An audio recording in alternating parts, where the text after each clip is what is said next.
Pandemias. De un país en crucifixión.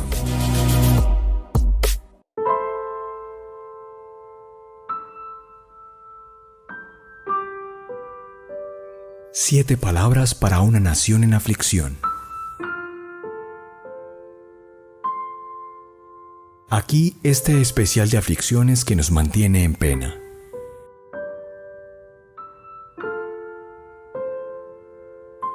Aquí esta crucifixión a voces que nos aproxima al abismo y nos aleja del perdón, de la justicia, de la equidad.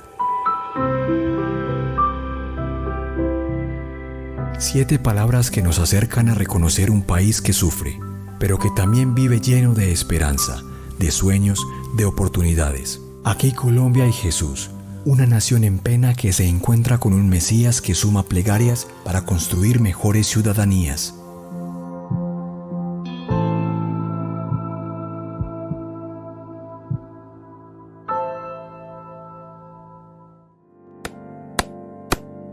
Padre, perdónalos, porque no saben lo que hacen.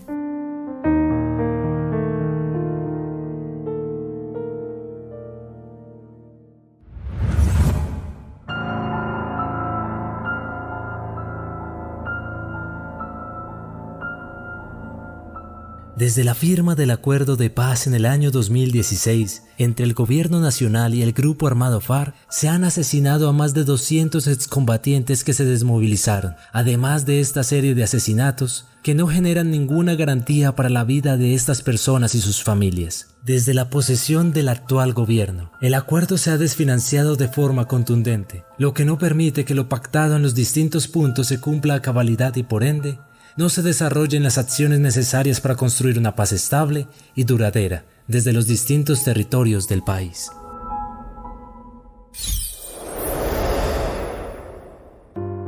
Me llamo Ricardo Jaramillo Rincón, soy economista, magíster en Derechos Humanos y soy asesor de la Estrategia de Incidencia y Presión Política debido a la ciudadanía. El acuerdo final de paz para la terminación del conflicto y la construcción de una paz estable y duradera es muy importante en al menos dos sentidos. Lo primero, porque fue el resultado de un proceso de negociación entre el gobierno y un grupo armado ilegal como lo eran las FARC-EP, que se dio de manera exitosa después de muchos intentos fallidos, que resultó muy bien. Se logró un acuerdo de paz que tiene una cantidad de componentes que son fundamentales. Y ese es el segundo asunto, porque reconocen no solamente la ruta o los pasos que tendrían que seguirse para que cesara el conflicto, la confrontación armada con ese grupo, sino también reconoce una agenda de país de unas situaciones que son muy dolorosas para Colombia, que tienen que ver con el tema de la reforma rural integral, con la necesidad de promover la participación política, con darle un enfoque distinto a la lucha contra las drogas y también por reconocer y dignificar los derechos de las víctimas. Entonces, como proceso, pues fue un hecho inédito y un éxito, digamos, como sociedad, pero también como resultado y como ruta de trabajo, pues el acuerdo trae una cantidad de medidas que deben ayudar pues a propiciar mejores condiciones de vida para las personas que vivimos en este país. El acuerdo uno lo puede entender de manera muy esquemática, entendiendo primero que tiene 6 puntos. Hay unos primeros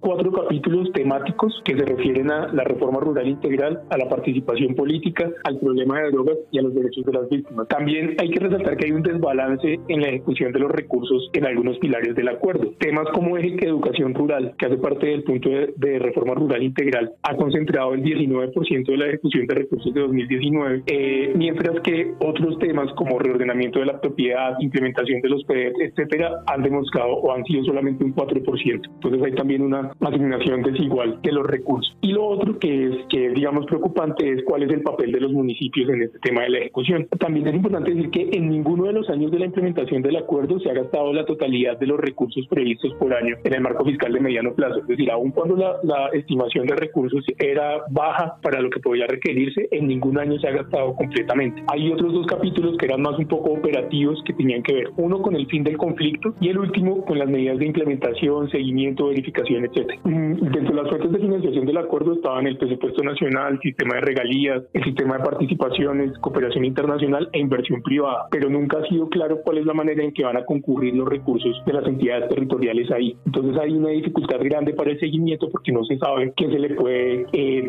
asociar a gastos de implementación del acuerdo desde el orden nacional y desde el orden territorial. Yo creo que hay como dos cosas que son claves. Lo primero es que, no dejarse caer en el cuento de que el acuerdo ya pasó. O sea, el acuerdo de paz sigue siendo una agenda vigente. Si se sigue con este ritmo de ejecución, lo que dice la Contraloría es que la implementación completa del acuerdo final no se lograría sino hasta dentro de 25 años. O sea, estamos no solamente con esta lentitud política, sino también hay una lentitud, en términos de recursos para la paz. Entonces ya de ahí uno empieza a ver que hay una cantidad de medidas que están rezagadas.